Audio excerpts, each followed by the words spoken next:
Ötən il ən çox gündəmə gələn mövzulardan biri Bakıda söküntülər və bununla paralel əmlak bazarında yaşanan bahalıq oldu. Əlbəttə ki, paytaxt və ətraf ərazilərdə evlərin bahalaşması yalnız bununla bağlı deyil. Qiymətləri sürətlə artıran daha hansı səbəblər var?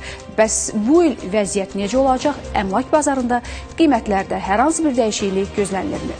Mütəxəssislərin proqnozları və təhlili növbəti sujetdə.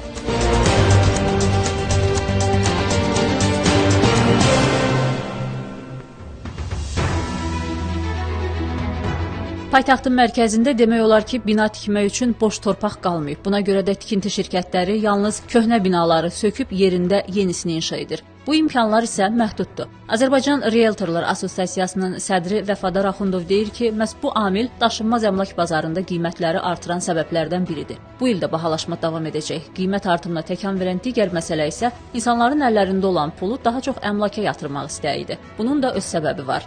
98-ci ildən biz bu sahəyə baxırıq. Yəni, hələ elə olmayıb ki, əmlakın qiyməti düşsün. Yəni, həmişə qalxa-qalxa gedib. Yəni, bugünkü gündə hətta biz qabaq bir otaqlı evi 6.000 dollara satılan bir otaqlı ev bugünkü gün 115.000 manat civarındadır. Yəni, baxanda ki, bu tendensiya illərə böləndə artım demək olar ki, hər il olur. Vəfadar Axundov ümumilikdə əmlak bazarında ən azı 3-4% qiymət artımı gözləyir. Bahalaşma həm Bakı, həm də Abşeronda müşahidə olunacaq. Amma qiymətlərdə ən çox artım paytaxtın mərkəzində, Xətai və Yasamalda proqnozlaşdırılır. Daşınmaz əmlak üzrə ekspert Elnur Fərzəliyev isə bahalaşmanın daha böyük rəqəmlərlə, hətta 20-25% ilə ifadə olunacağını deyir. Onun fikrincə, dövlətin sənədsiz evlərlə bağlı planlaşdırdığı işlər həyata keçərsə, həyət evlərinin qiymətində sabitləşmə ola bilər. 2025-ci ildə çıxarışsız fərdi həyət evlərinin çıxarışlarla təmin olunması gözlənilir ki, əgər sənədi olmayan həyət evləri çıxarışlarla təmin olunarsa, artıq bu tip əmlaklar da ipoteka predmetinə çevrildiyinə görə ucuz əmlakların əmlak bazarına daxil olması aztəminatlı insanların da ev problemlərinin böyük bir qisminin aradan qalxması ilə nəticələnə bilər.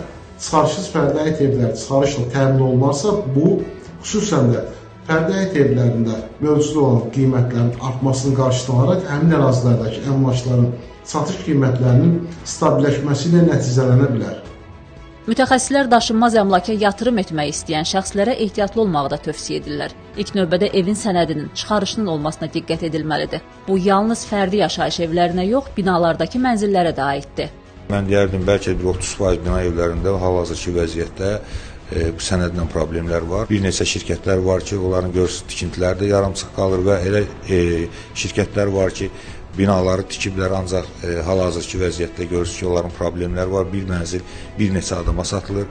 Ona görə bu problemlərdən qaçmaqdan ötürü mütləq sənədləri qaydasında olan çıxarışlı mənzillərə üstünlük verməlidirlər. Qeyd edək ki, hazırda daşınmaz əmlakın elektron reyestri və kadastri informasiya sistemi hazırlanır. Tezliklə bu sistem istifadəyə verildikdən sonra daşınmaz əmlakın alqı-satqısı vahid platforma üzərindən həyata keçiriləcək. Bununla da bir evin bir neçə adama satılması kimi neqativ hallar mümkün olmayacaq. Samuray Əlizadə, Vəfa Şəhlai, İqtisadi Zona.